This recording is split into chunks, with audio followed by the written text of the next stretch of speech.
Hello student. और आज steel structure का 12 पार्ट लेके आया हूँ। ठीक है, तो इस लेक्चर में हम एक न्यूमेरिकल कवर करेंगे। ठीक है, बोल्ट की बियरिंग कैपेसिटी और शेयर स्टैंड कैपेसिटी को निकालने के लिए। ठीक है, तो देखो एक क्वेश्चन दे रखा है यहाँ पर। क्वेश्चन में क्या क्या रखा है कि भाई मुझे शेयर स्टैंड तथा बियरिंग स्टैंड निकालने। ठीक है, किसकी? बोल्ट की। और रिविट वैल्यू निकालने किसकी? बोल्ट वैल्यू निकालने किसकी?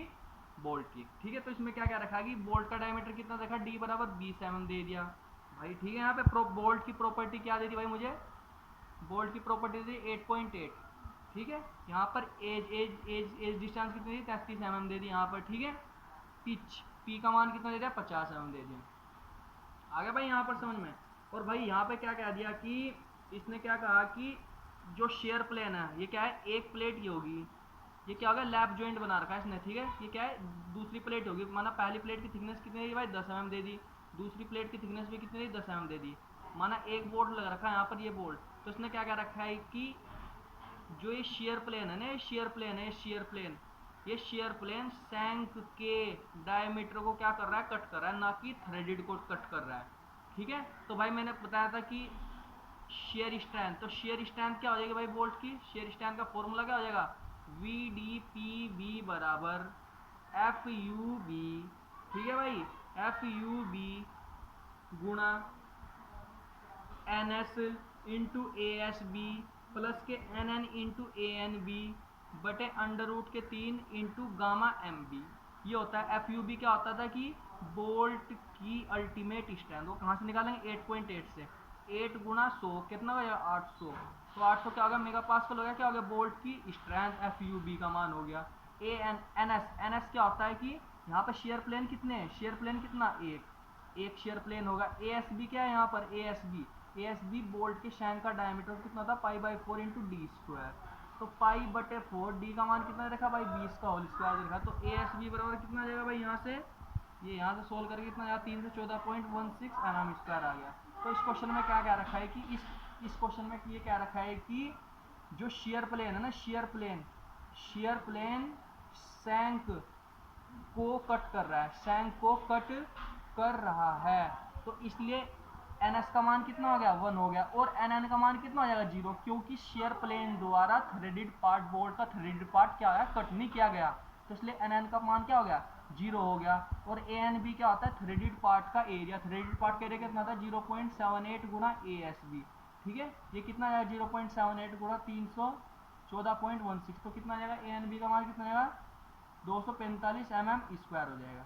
ठीक है, तो इसने क्या क्या रखा है कि बोल्ट के शेयर प्लेन द्वारा, मतलब शेयर प्लेन द्वारा थ्रेडेड पार्ट कट नहीं किया गया। तो इसलिए एन एन का मान क्या हो गया? 0 हो गया।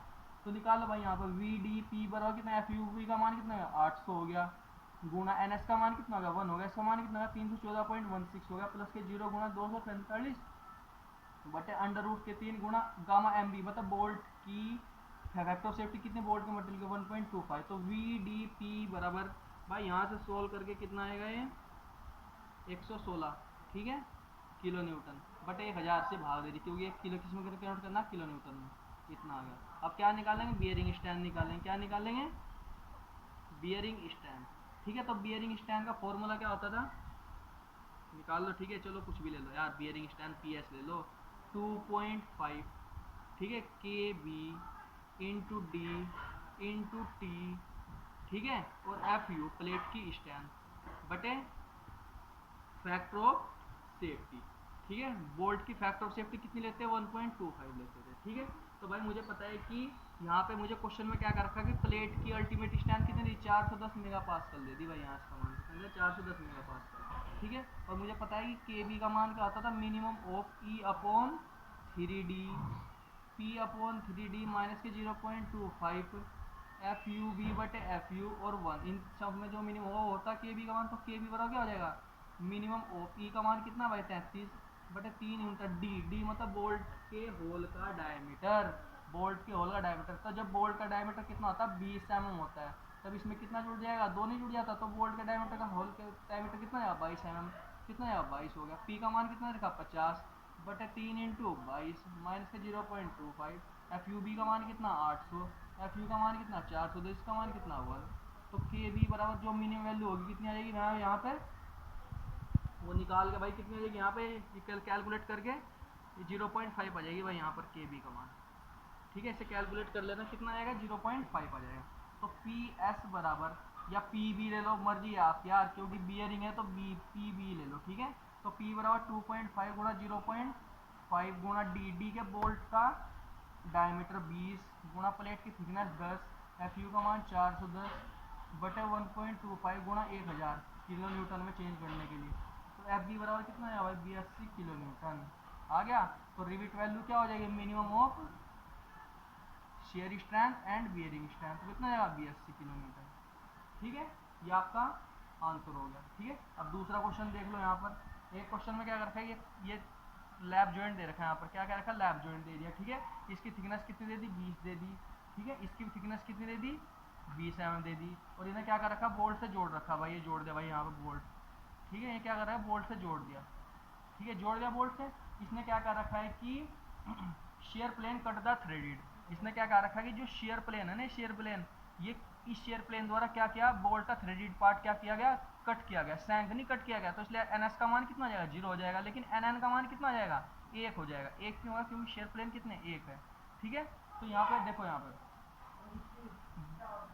इसकी प्रॉपर्टी क्या दे रखी, 410 दे रखी, किसकी, प्लेट की प्रॉपर्टी, ठीक है। और बोल्ट का ग्रेड कितना दे रहा है, M20 दे रहा है। M20 का मतलब तो डायमीटर कितना होगा इसका, 20 mm होगा, आगे समझ में। बोल्ट की प्रॉपर्टी कितनी दे दी, 4.6 दे दी। तो इसलिए एफ यू बी का मान कितना आ जाएगा, 400 आ जाएगा, पता है आपको, ठीक है।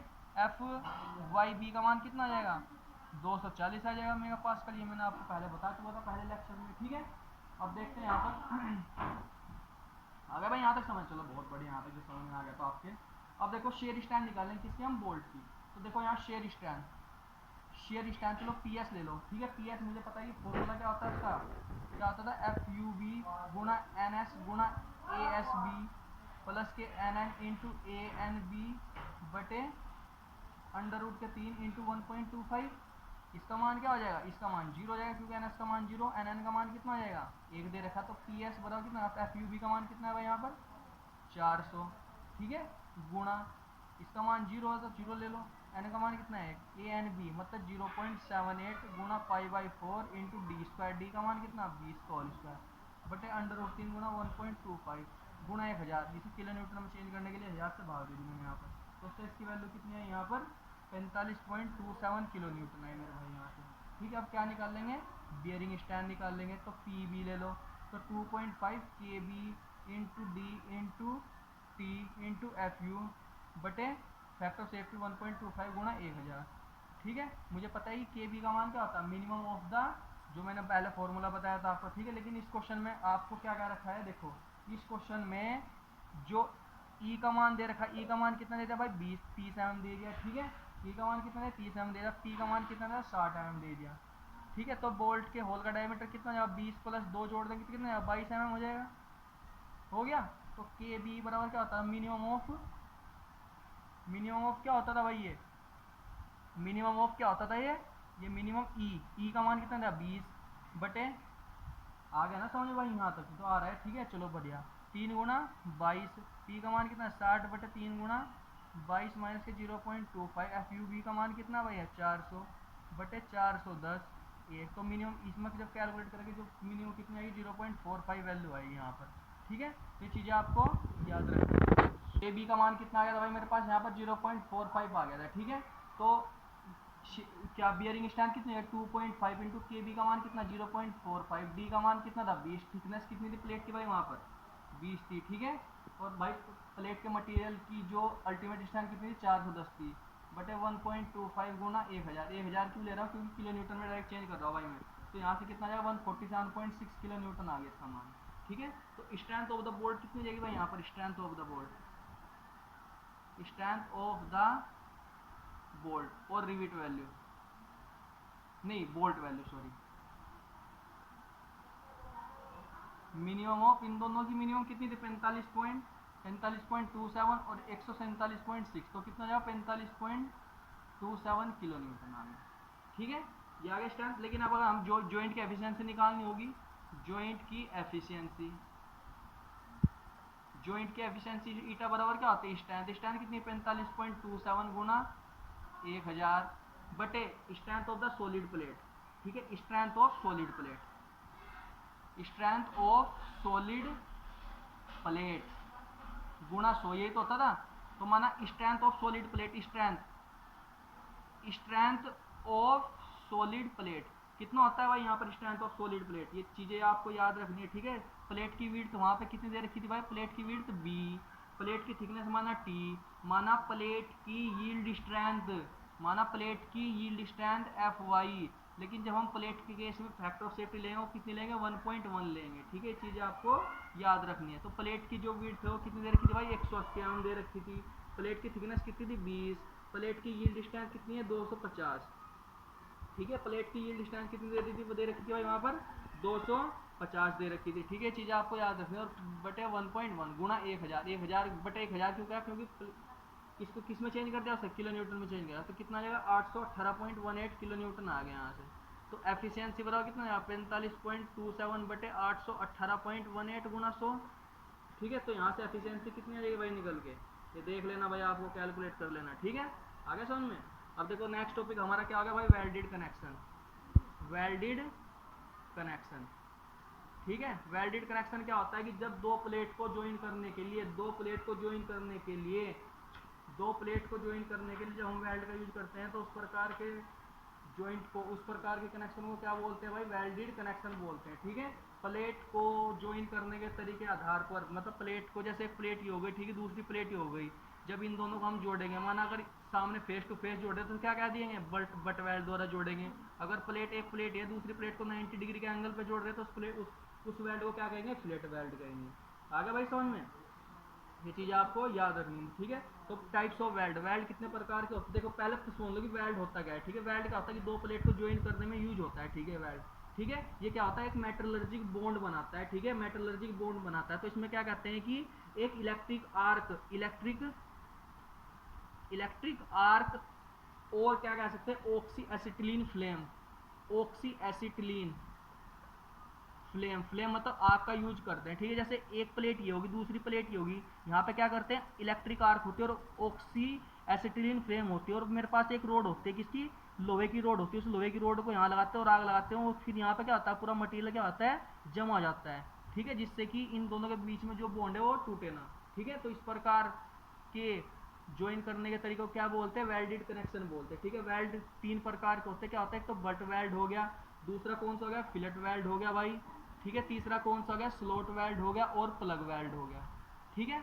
बट वेल्ड क्या होता है कि बट वेल्ड मतलब जैसे प्लेट को इस प्रकार से ज्वाइन करेंगे, ठीक है, तो इस प्रकार के जब हम वेल्ड करेंगे तो इसे क्या कहेंगे, बट वेल्ड कहेंगे। फिलेट वेल्ड जब प्लेट को 90 डिग्री या किसी डिग्री के एंगल पे जोड़ेंगे तो उस वेल्ड को क्या कहेंगे, फिलेट वेल्ड बोलेंगे। स्लॉट वेल्ड तो यूज करते हैं जब दो प्लेट को ज्वाइन करने के लिए वेल्ड की लेंथ सफिशिएंट ना होती हो, ठीक है। तो हम क्या करते हैं, पहली प्लेट में क्या करते हैं, छेद कर देते हैं, फिर इस प्लेट की परिधि पर क्या कर देते हैं, वेल्ड कर देते हैं। जैसे एक प्लेट ही होगी, ठीक है, दूसरी प्लेट ही होगी, तो यहाँ पे क्या करते हैं, परिधि पर क्या करते हैं, वेल्ड करेंगे, जिससे कि अपर प्लेट नीचे वाली प्लेट के साथ क्या हो जाए, जुड़ जाए। तो इस प्रकार के वेल्ड को क्या कहेंगे भाई, स्लॉट वेल्ड बोलेंगे। प्लग वेल्ड किसे बोलेंगे कि माना एक प्लेट है, दूसरी प्लेट है, इन दोनों इसमें क्या करते हैं, छेद खोल देते हैं, ठीक है, और उस होल को वेल्डेड मटेरियल के द्वारा क्या कर देते हैं, भर देते हैं, ठीक है, उसे क्या कहते हैं, प्लग वेल्ड बोलते हैं। आगे भाई समझ में। तो देखो बट वेल्ड पहला टॉपिक लेंगे हम, क्या करेंगे, पहले बट वेल्ड लेंगे, ठीक है। बट वेल्ड को भाई ग्रू वेल्ड भी कहते हैं, ग्रू वेल्ड भी कहा जाता है, GROOVE, ग्रू वेल्ड भी इसको कहा जाता है, ठीक है। तो ये निम्न प्रकार के होते हैं, जैसे देखो, ठीक है, ये ग्रू वेल्ड कहा जाता है, ठीक है। डिफरेंट टाइप के होते हैं, जैसे क्या होगा कि सिंगल स्क्वायर बट वेल्ड, ठीक है, सिंगल स्क्वायर बट वेल्ड हो गया, डबल स्क्वायर बट वेल्ड हो गया। सिंगल स्क्वायर मतलब क्या होगा कि देखो, माना ये सिंगल है, यहाँ पे क्या होगा, बिल्कुल स्क्वायर है, लेकिन ये स्क्वायर ना होगा, किसी अलग शेप में होगी दूसरी प्लेट, तो इस प्रकार के वेल्ड को क्या कहेंगे, सिंगल स्क्वायर बट वेल्ड, ठीक है। तो ओके गाइज, जो नेक्स्ट टॉपिक रह गया इसका वो अगले लेक्चर में कवर करेंगे हम, ठीक है। और चैनल को लाइक और सब्सक्राइब करें, ठीक है। Okay, thank you.